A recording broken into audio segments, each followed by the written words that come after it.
There is a saying among the wise, before you conquer the mountain, you must first conquer yourself. In the journey of life, many seek to control circumstances, others seek to influence people, some even seek to change the world. But the rarest among us understand that the most difficult terrain is not out there, but within. The art of self-mastery is the path of turning the gaze inward. First, you must understand the self. Like standing before a still lake, look within. Not to judge, not to escape, but simply to see what is there.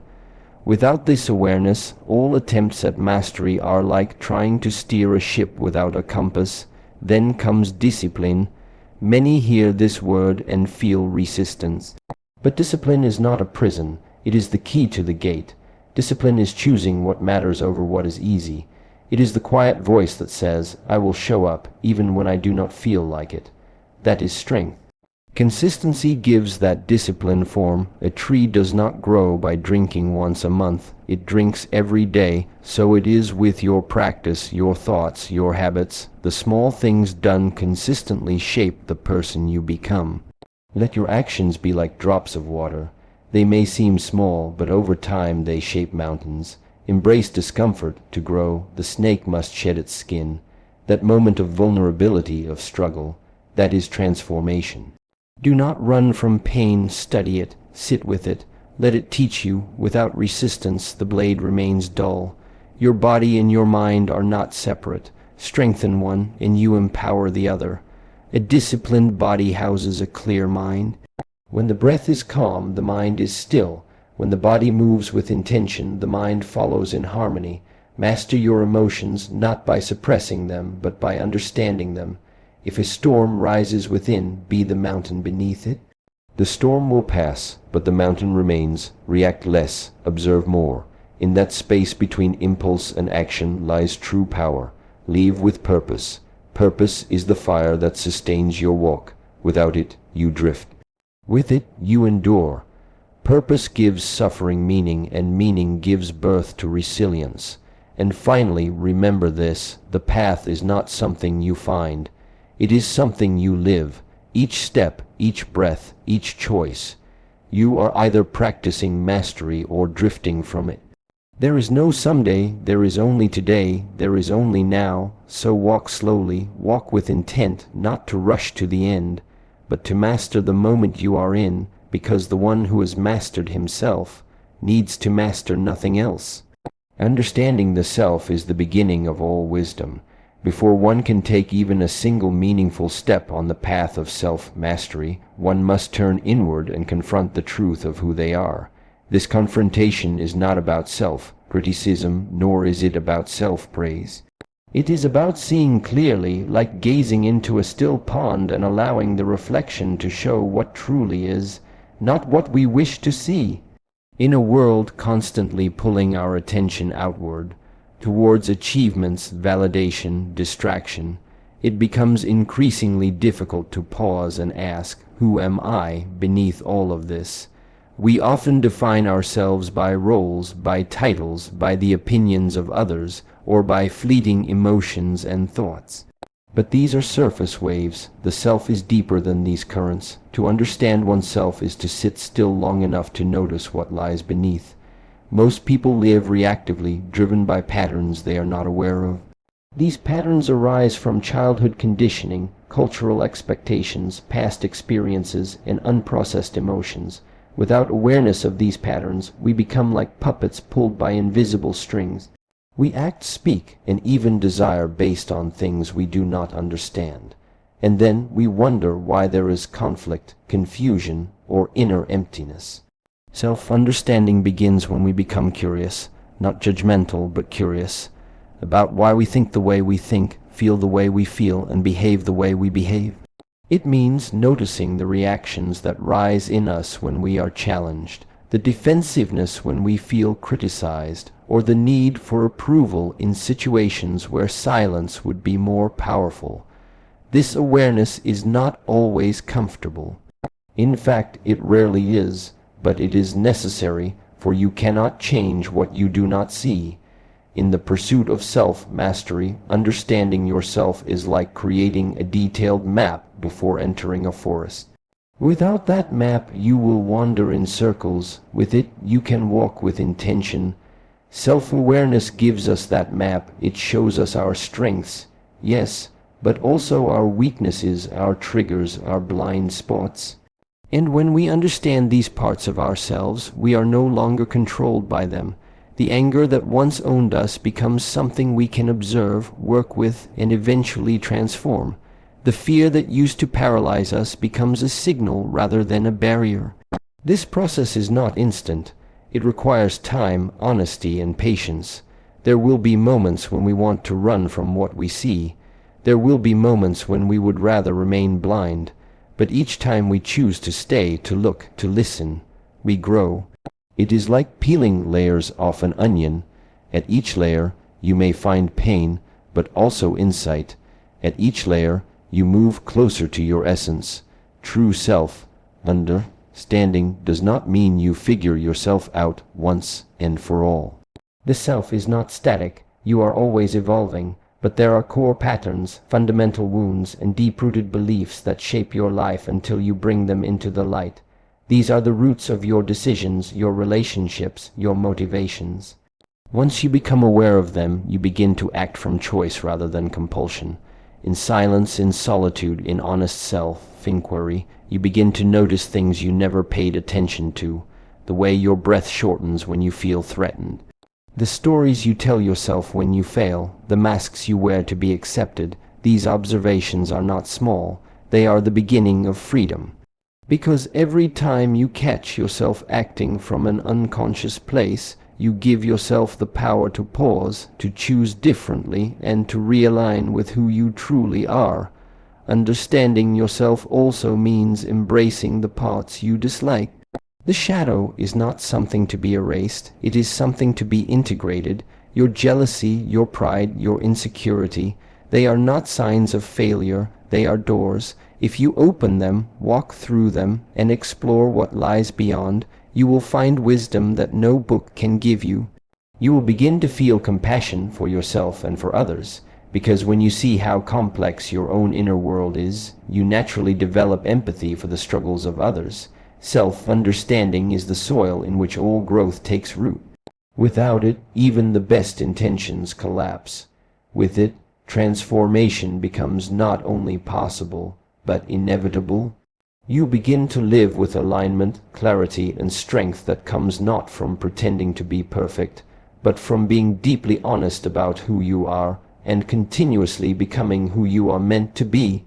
Discipline is often misunderstood. Many hear the word and think of rigidity, restriction, or punishment. But discipline, in its true form, is none of these things. It is not a cage, it is a framework. It is not about suffering, it is about structure.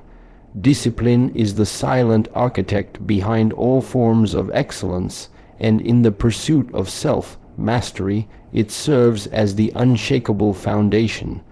Without it, intentions remain as thoughts, and dreams dissolve in the fog of inaction. Discipline is the art of choosing what you want most over what you want now.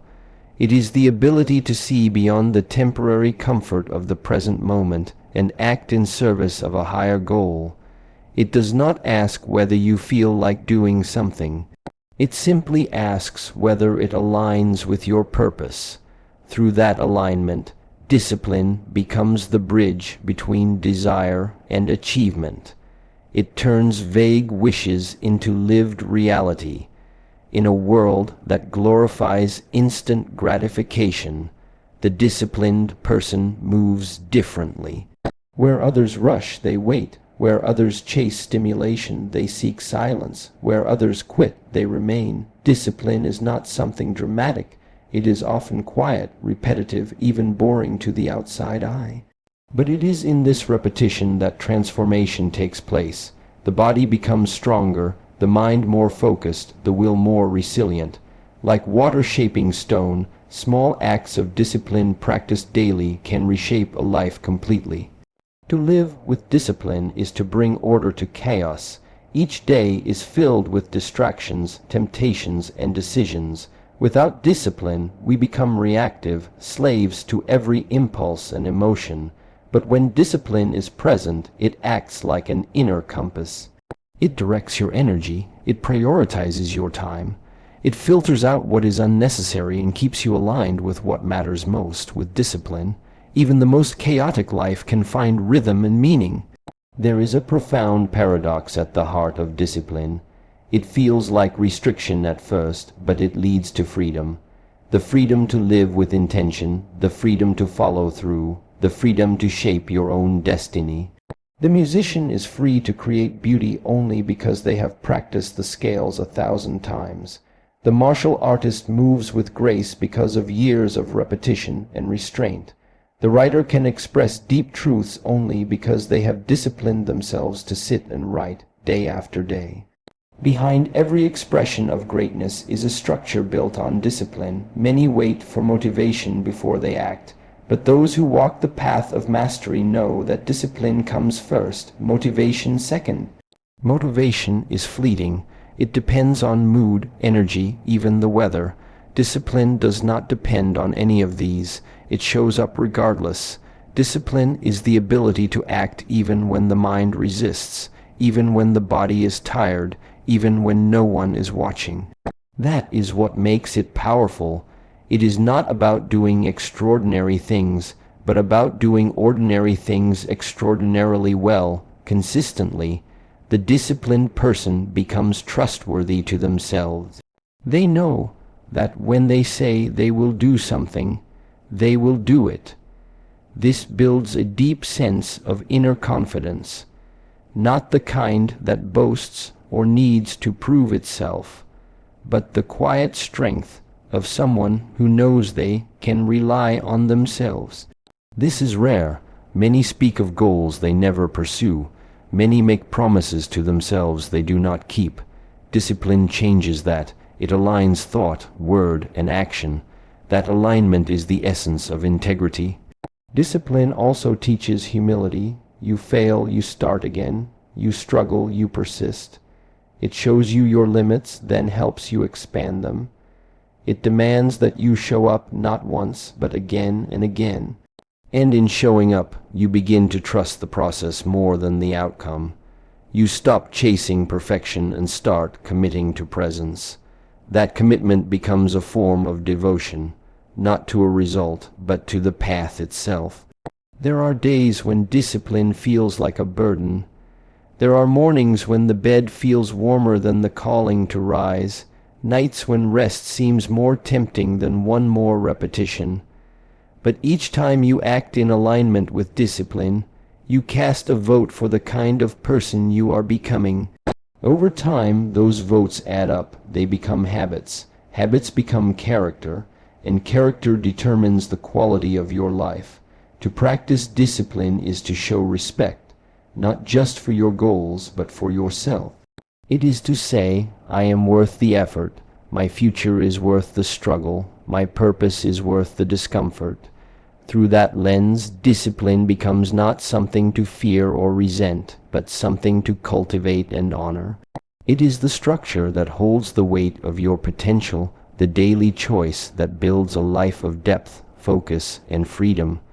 Consistency is one of the most underestimated forces in life. People often search for shortcuts to success, bursts of inspiration, or grand moments of achievement.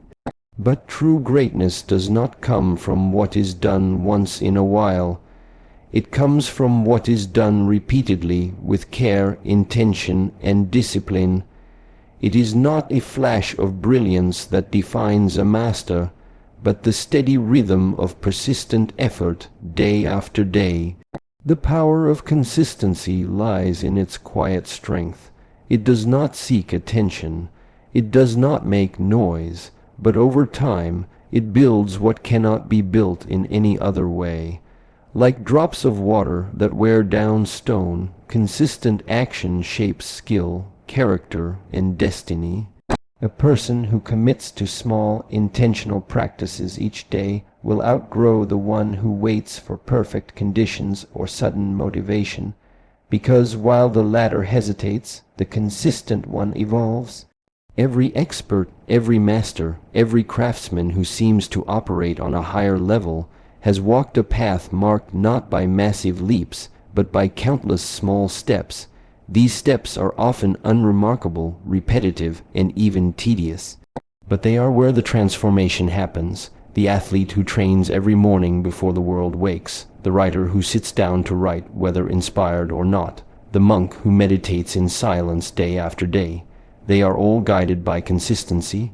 Not perfection, not drama, just quiet, relentless effort. Consistency teaches patience. In a world obsessed with speed, it invites slowness. It reminds you that progress is not always visible, and growth is not always measurable. Sometimes you feel like nothing is changing, but what you do today, repeated tomorrow, and the day after that, begins to shift something inside you. You become more focused, more resilient, more capable. And one day, without realizing it, you look back and see how far you've come, not because of one massive effort, but because you never stopped moving forward. The beauty of consistency is that it does not require brilliance.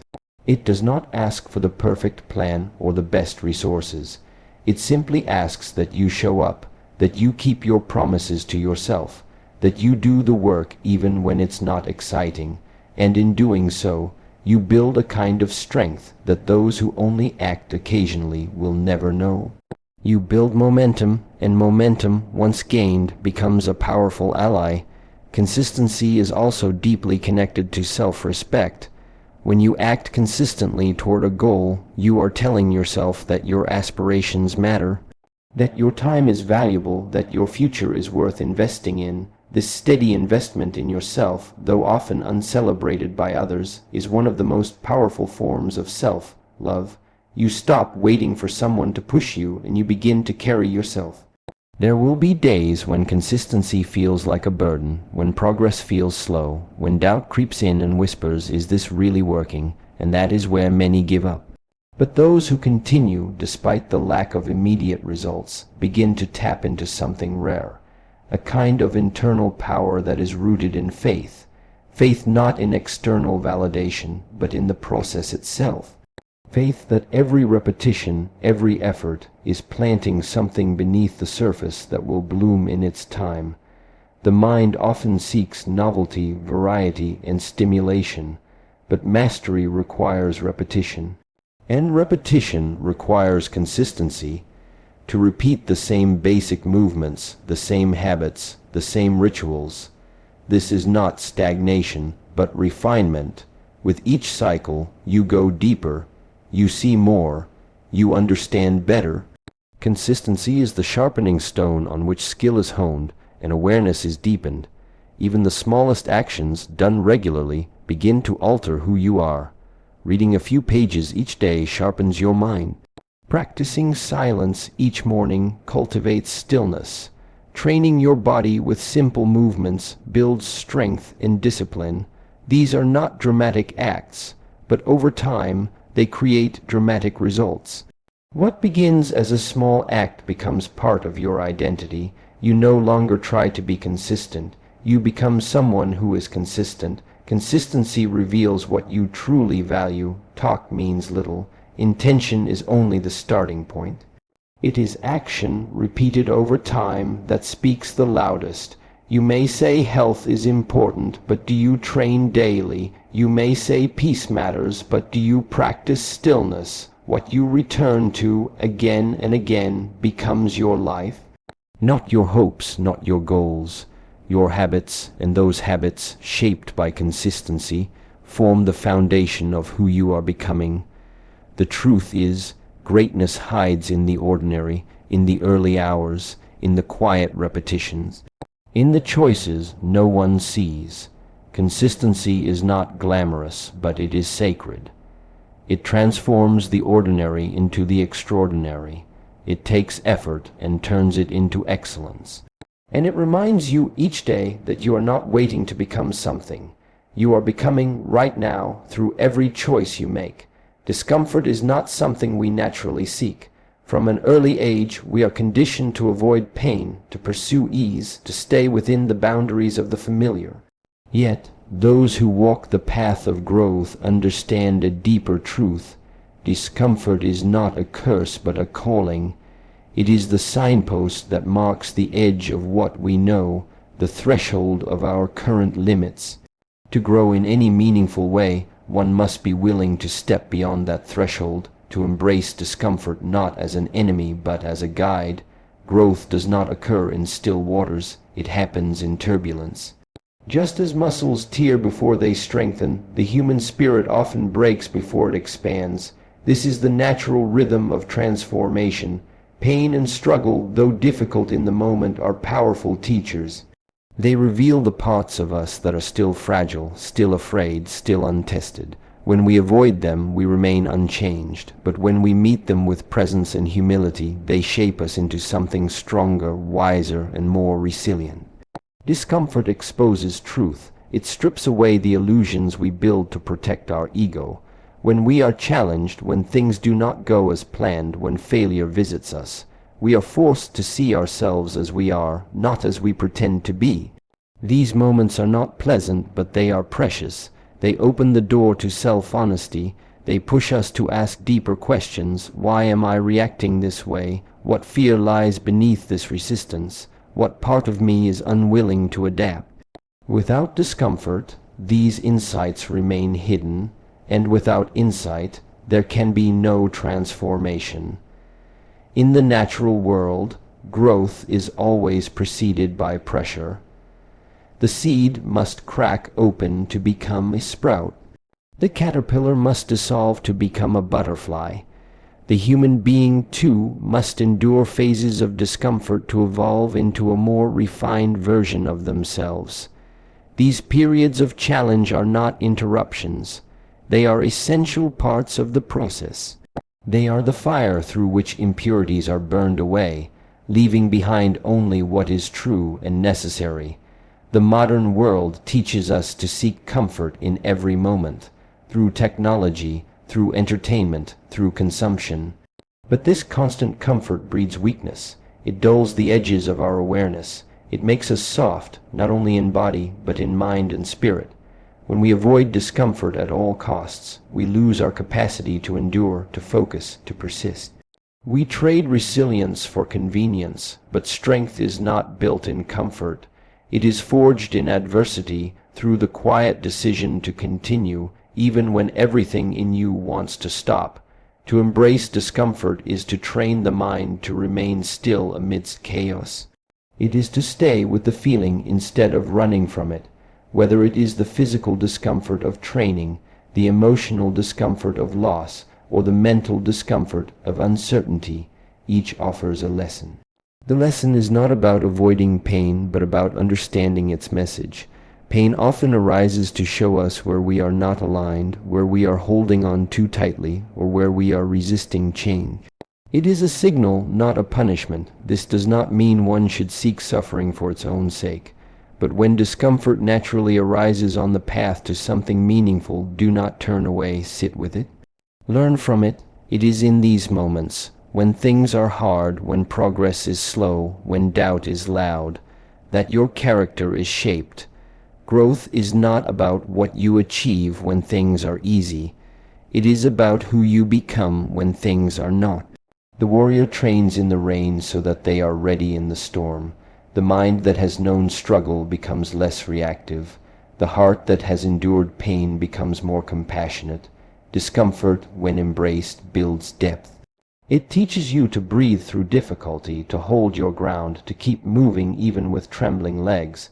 Each time you face discomfort and continue anyway, you stretch the borders of your capacity. You prove to yourself that you are not limited by your fear, your fatigue, or your doubt.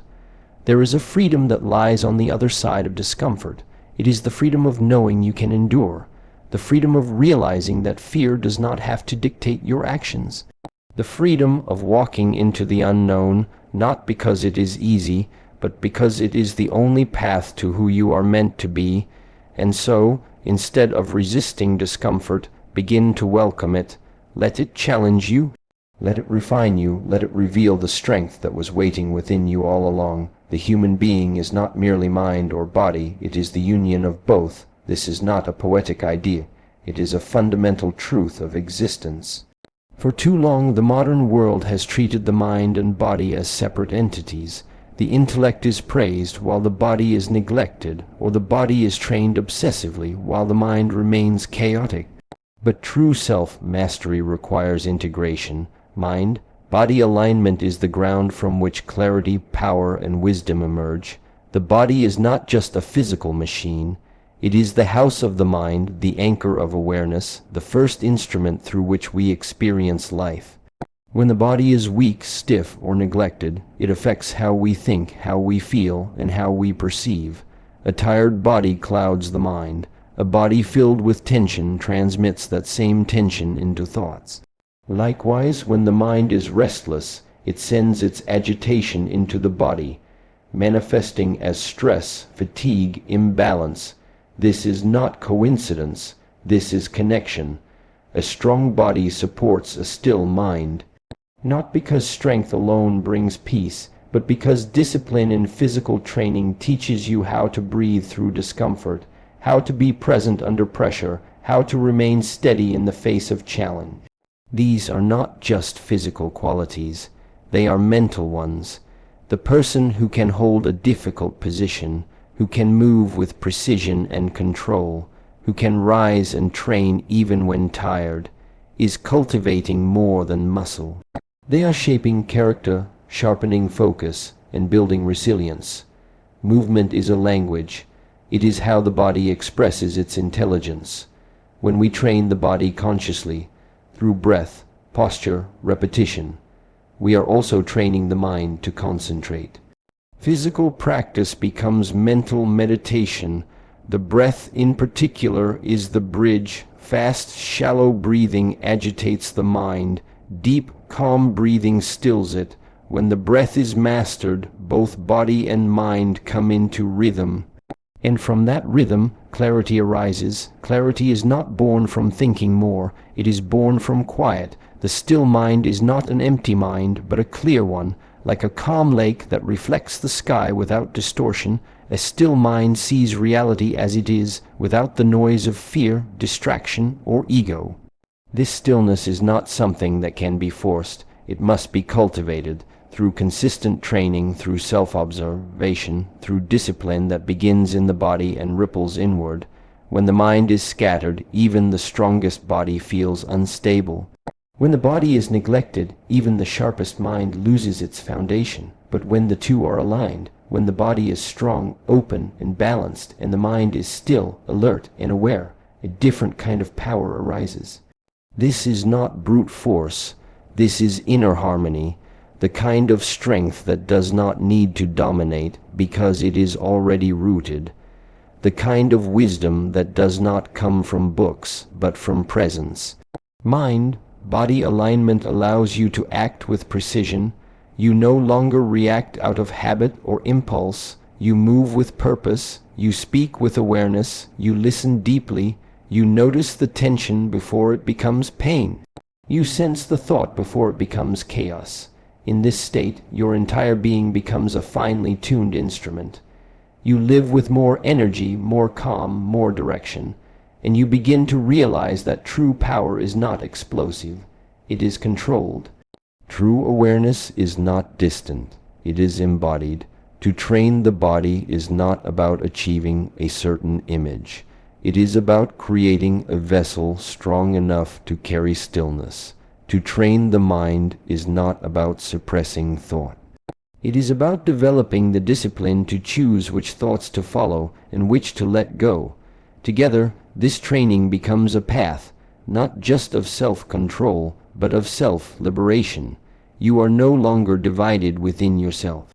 The mind is not pulling one way while the body resists another. Instead, both move as one. This unity must be practiced. It must be lived, not theorized. It is felt in the early morning breath before the world wakes. It is found in the silence between movements. It is built in the repetitions, in the sweat, in the stillness. It is in these moments that you touch something deeper than thought, something unshakable. You begin to live from that place, and the world around you begins to shift, not because the world has changed, but because your perception has become clear, steady, whole. Mind, body alignment is not a destination. It is a daily discipline, a lifelong conversation between movement and stillness, effort and ease, focus and flow. The more you walk this path, the more you discover not only who you are, but who you are capable of becoming, fully present, fully grounded, and fully alive. There is a great misunderstanding in the pursuit of mastery. Many believe that it means gaining control over circumstances, over outcomes, over people, even over the chaos of life itself. But the truth is different and far more profound. Mastery is not found in control of the external world, but in the quiet, steady command of your own internal state. It is not about bending life to your will. It is about learning how to respond to life with balance, clarity, and composure. This is the power of detachment and emotional balance. Detachment is often mistaken for coldness or indifference, but it is neither. True detachment is not the absence of emotion. It is the ability to feel deeply without becoming enslaved by those feelings. It is not about building walls around your heart. It is about creating space within yourself so that emotions can pass through you without overwhelming you. To detach is to observe without clinging, to experience without being consumed, to love without losing yourself. In a world filled with noise and emotional turbulence, detachment is not weakness, it is wisdom. It allows you to remain centered while everything around you shifts. When you are not attached to every outcome, every opinion, every emotion that arises, you become more free. Free from overreaction, free from the need for validation, free from the chaos that arises when you mistake passing thoughts or feelings for truth. You begin to live from a place of stillness, where you choose your response rather than react blindly. Emotional balance is not about being neutral or numb. It is about being in right relationship with your emotions. Anger, fear, joy, sadness, these are all natural. They are part of the human experience. But the difference between the reactive person and the balanced one lies in awareness. The reactive person becomes their emotion. The balanced one watches it arise, understands it, and then chooses how to move forward. This is not detachment from life. It is engagement with life from a place of strength and presence. Emotions are powerful forces. Left unchecked, they can distort perception, sabotage relationships, and cloud judgment. But when acknowledged and understood, they become teachers. Fear shows you where you are still holding back. Anger reveals your boundaries. Sadness points to what matters most. Joy shows you where you are aligned. The path of mastery is not to eliminate emotion, but to walk with it consciously, to feel it, learn from it, and then release it. Detachment is not a rejection of life's intensity. It is a commitment to equanimity. When you are detached, the highs no longer make you reckless, and the lows no longer break you. You remain grounded because your peace is no longer dependent on what happens outside of you. This does not mean you become passive. In fact, it allows you to act with more clarity. You make decisions not out of fear or desire, but from a place of calm discernment. To cultivate emotional balance, you must first become intimate with your inner world. This means watching your thoughts without always believing them. It means allowing emotions to arise without trying to suppress or exaggerate them. It means creating moments of stillness where you can reflect rather than react.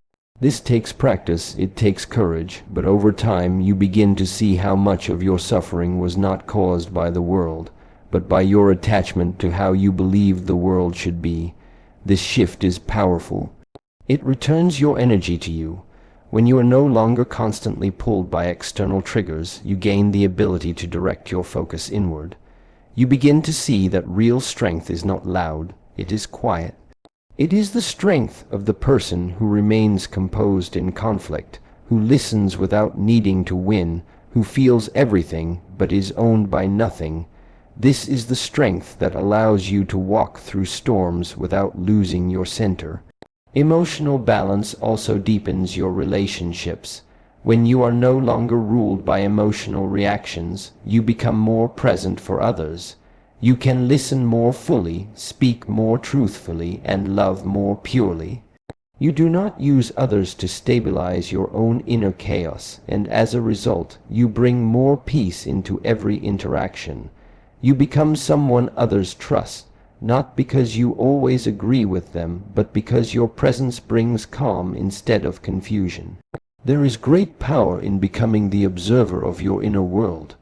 When you step back, even for a moment, from your emotions, you create a gap. In that gap lies choice, and in that choice lies freedom. This is the beginning of true mastery, not of the world, but of the self. You begin to see that your peace does not come from controlling everything around you, but from changing your relationship with what arises within you. Purpose is the compass of a meaningful life. Without it, we wander. With it, we move with direction. Life without purpose is like a river with no banks. Its energy spills everywhere, rushing without structure, making noise but achieving little depth. Yet, once a clear purpose is found, that same energy becomes focused, powerful, and transformative. Purpose turns scattered motion into aligned movement. It gives meaning to effort, shape to chaos, and endurance to struggle. So many people live in a constant state of distraction, not because they lack talent or strength, but because their energy is divided. They chase too many things at once. They move from task to task, idea to idea, without grounding in anything deeper than the surface. This kind of living creates fatigue, frustration, and confusion. The mind grows tired when it is constantly pulled in different directions. The body becomes heavy when it moves without conviction. The spirit grows restless when it is disconnected from a higher aim. But when you begin to live with purpose, everything changes. You wake with intention. Your actions begin to serve something greater than comfort or convenience. Even the smallest task becomes infused with meaning because it contributes to a greater whole. Purpose does not necessarily mean some grand mission. It can be simple: to serve, to grow, to protect, to heal. What matters is not how big it sounds to the world, but how deeply it resonates within you. When your heart is aligned with your actions, life feels full, even in its simplest moments. Purpose acts as an internal organizing force. It brings clarity where there was confusion. When you know why you do what you do, choices become easier. Distractions lose their power. Doubt quiets down. You do not waste energy trying to be everything to everyone. You walk your path with humility, but also with unwavering focus. This focus is not rigid. It is alive, responsive, and strong. It gives you the strength to say no, to endure hardship, and to persevere when things are difficult. Living with purpose also transforms pain. Struggles no longer feel meaningless. Setbacks no longer feel like dead ends. Instead, they become part of a larger story, a necessary chapter in the journey of becoming. When you are anchored in purpose, you no longer avoid discomfort. You learn to welcome it because you know it is shaping you into someone capable of carrying the weight of what you are meant to do. Every failure becomes a lesson. Every wound becomes a teacher. Many people search for purpose as if it is something hidden far away. But purpose is not found in a single moment of revelation. It is uncovered slowly through attention, reflection, and honest living. It begins with small questions. What moves me? What do I return to again and again? Where does my energy feel most alive? Purpose reveals itself not through fantasy, but through action. You discover it by living, by trying, by failing, and by returning again and again to what feels real. Purpose is not fixed, it evolves. As you grow, as you learn, your purpose may deepen or shift, but it never drifts far from your essence. It is like a thread running through your life, sometimes hidden, sometimes visible, always present. When you learn to follow that thread, you move with more grace. Life becomes less about external success and more about internal alignment. You begin to act not out of fear or competition, but from a quiet confidence rooted in knowing your place in the larger web of existence. The world is noisy. It will try to pull you in many directions. It will tempt you with urgency, comparison, and endless options. But purpose simplifies. It brings you back to what truly matters. It tells you again and again that not everything deserves your attention, your time, or your energy. Purpose is not about doing more. It is about doing what matters. It is about quality over quantity, depth over speed, presence over performance. With purpose, you do not need to chase motivation. You become consistent because you are connected. You no longer need to force discipline. It becomes natural. You do not burn out because you are fueled from within. You become a force not because you are trying to impress, but because you are living in alignment. Your words carry more weight. Your actions ripple farther. Your life becomes a message not because of what you say, but because of how you live. In the end, purposeful living is not about reaching a destination. It is about walking the path with your whole being, mind, body, and heart, unified in direction. It is the quiet knowing that each step, no matter how ordinary, is part of something sacred, and in that knowing, you discover a power that cannot be given or taken. It can only be lived. The pursuit of self-mastery often begins with a vision, a goal, a state of being, a point in the future where one imagines they will have arrived. It is tempting to believe that mastery is a destination, something to be achieved once certain milestones are passed or skills perfected. But this belief is misleading. True self-mastery is not found in the end of the road. It is found in the way one walks every step of the journey. The path itself is the practice. It is not about getting somewhere else, but about how one chooses to show up here, now, fully and consistently. Every moment, every challenge, every breath is part of the path. There is no part of life that is outside the process of mastery. Waiting for the right moment or the perfect conditions is a distraction. The true work is in the present. It is in how you rise in the morning, how you move your body, how you direct your thoughts, how you speak, how you sit with discomfort, how you respond to the unexpected.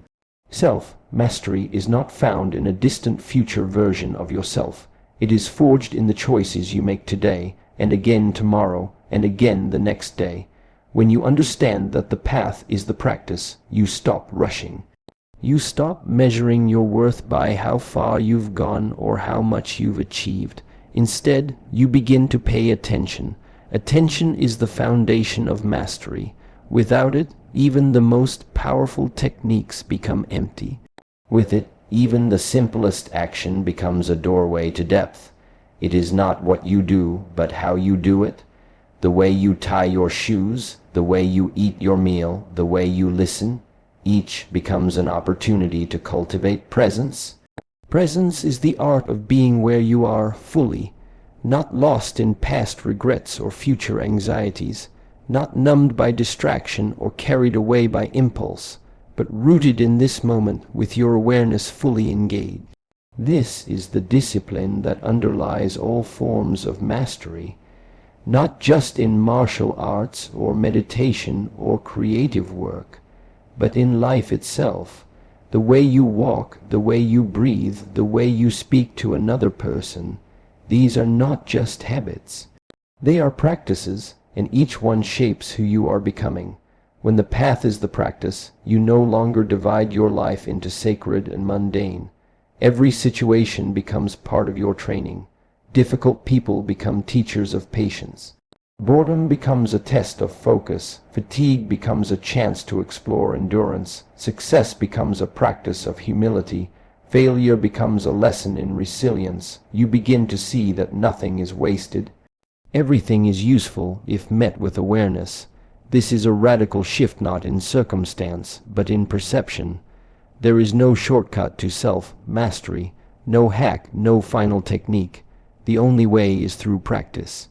And the only time to practice is now. There will be days of progress and days of struggle. There will be moments of doubt, of distraction, of forgetting, but these are not signs that you are failing. They are part of the process. What matters is not that you never fall, but that you return, that you remember, that you recommit again and again to walking with awareness. This path requires patience. Modern culture glorifies speed, results, and image, but self-mastery is slow. It grows in silence, in repetition, in the unseen moments when no one is watching. It asks you to stay with discomfort, to show up even when motivation fades, to continue even when the mind tries to escape. There is no finish line. There is only this step and the way you take it, and then the next and the next. In this way, the journey becomes the teacher. There is a kind of peace that comes when you stop striving for arrival. When you realize that this moment, as it is, contains all that is needed for your practice, you begin to relax, not into laziness, but into deeper attention. You stop fighting the present. You start listening more closely. You begin to walk not for where you are going, but for the sake of walking well. Each breath becomes intentional. Each movement becomes precise. And through this, you begin to change, not through force, but through presence. Self-mastery is not about dominance. It is not about becoming someone superior. It is about becoming someone true, someone who lives with integrity in each moment, who is not easily swayed by emotion, opinion, or fear, who does not need to control everything, but chooses to respond with wisdom. This kind of person is not built in a day. They are built step by step, breath by breath, through years of walking the path with attention and humility. The path is not something outside of you. It is the life you are already living. The difference lies in whether you walk it unconsciously or with awareness, whether you see each moment as random or as sacred, whether you wait for the destination or choose to live the journey as the destination itself. When the path is the practice, life becomes less about achievement and more about depth, less about reaching and more about remembering. And in that remembering, you find something rare, clarity, calm, and the quiet strength of one who walks fully awake. In the end, the art of self-mastery is not a single act, not a final destination reached with fanfare, but a quiet, continuous unfolding, a disciplined return to the present again and again. It is the way you meet yourself each day, with awareness, with intention, and with courage. It is not about becoming perfect, but about becoming whole. You begin by understanding yourself, by facing your own mind without flinching. You build discipline not as a cage, but as a structure within which freedom can thrive. You show up with consistency, even when the world offers you every excuse not to. You embrace discomfort as a teacher rather than an enemy. You bring your body and mind into alignment, not to impress, but to live in harmony. You develop detachment, not to escape emotion, but to move through it with grace. You find your purpose, and with it, the energy to walk through life with focus. And finally, you realize that the path itself is the practice, that each step taken in awareness is the destination already unfolding beneath your feet. Self-mastery is not loud, it is not showy, it is quiet, steady, and deep. It is the daily act of meeting yourself honestly and choosing, not once, but over and over, to walk with awareness, humility, and strength. This is the art, this is the way.